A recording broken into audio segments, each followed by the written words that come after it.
Okay, let's have a look at the shipping settings. So click on shipping. Now I'm going to tell you straight off the bat here that this can become, depending on how your business is set up, of course, quite a complex and involved process to how you organize your shipping and your shipping rates, okay, throughout the world, or maybe you're just shipping locally or whatever it might be, right? Every business is so different. It's impossible for me to come up with some sort of generic presentation for every type of business. But, this course is about teaching you about Shopify and what it can do, all right? So that's really what I want to focus on here. So the first thing is we have a shipping origin, okay? So the store, where that store's actually shipping from, this would be the address. Now, that could be different, of course, from your actual registered business address. If you take that example of the company in Singapore that I was talking about just now, that person could be shipping, say, from China or from India and then selling all over the world. Right? So that would be the shipping from. That's where when the customer receives the product, they're going to see this shipping from address. So you would edit this address if it was different. If we scroll down, we get into a pretty hefty subject here of zones and rates. Okay, but if you just imagine, I'm sure you can sort of see that the world can be quite easily divided up into shipping zones. Should you want it to be that way, you might have, in this case, as I've already got here set up, Canada, Mexico, and the US is one zone, and then we got the rest of the world. And the reason we do that is because we might want to have different rates for sending our products to those countries. Yeah, it might be more expensive to send it to the United States, and it might be less expensive to send it to the rest of the world. Or we could set up something just specific for one country. In fact, let me just show you how that would work. Let's say if we wanted to add in a shipping zone, another one, we would click on Add Shipping Zone here. And let's say we wanted to ship to the United Kingdom. So we call it, our name would be the United Kingdom.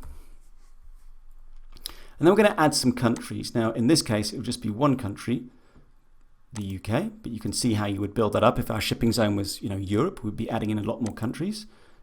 Excuse me. Click on Add. Now, as I was saying to you before, with these different zones, you can set up different types of rates to ship to those zones. And there are two different ways of doing this, okay? There's price-based and there's weight-based. There's also calculated rates, as you can see at the bottom there. But primarily, we're talking about price-based and weight-based. So if I click on price-based, what we're talking about here is based on the price of the product, we will apply a certain shipping rate.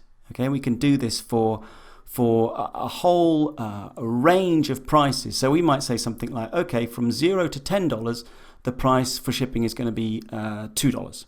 And from $10 to $100, it's going to be $30. And from $100 to $1,000, we'll have $50 or whatever it is. You can see how you can sort of build something like that out.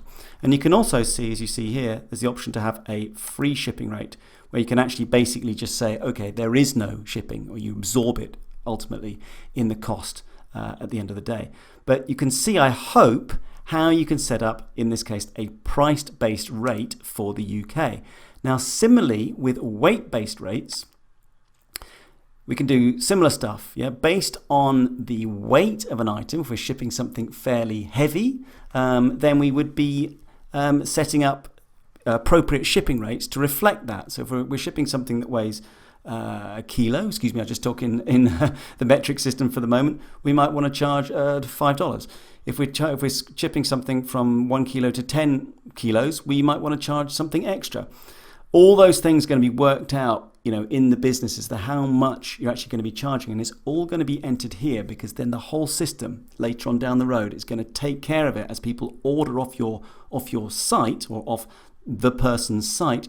It's all going to be worked out by the Shopify system.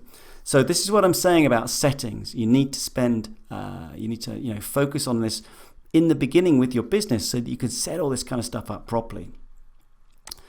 Now, the last one here, calculated rates. This is from shipping and carriers and stuff. I'm not going to get into that. I think that's probably enough to absorb for the moment. So let's just click on Save and then return to shipping. And we can see now that we've got 3 shipping zones, as you would expect. We've got domestic, Canada, Mexico, United States. It's saying domestic for me because the address I put in was in Atlanta. That's where it thinks I'm based. So that's what it considers to be domestic. We got rest of world, we got United Kingdom. Now, yeah, I hope you get a feeling, all right? I hope that wasn't too much too early, but I hope you get a feeling for how you can divide the world up from the point of view of your business into shipping zones, and then make sure that you're charging appropriately your shipping costs depending on where you're going to be sending stuff. Right, just to finish off very quickly, we are able also to have labels formatted for us. We can get into packaging and even additional shipping methods. I'm not going to get into this because I really don't think it's necessary, certainly at this stage of the course. So well done. That gives you, I hope, a very nice helicopter view of how the shipping works. Let's go back to settings and let's have a look at files, which I promise you is going to be an awful lot easier.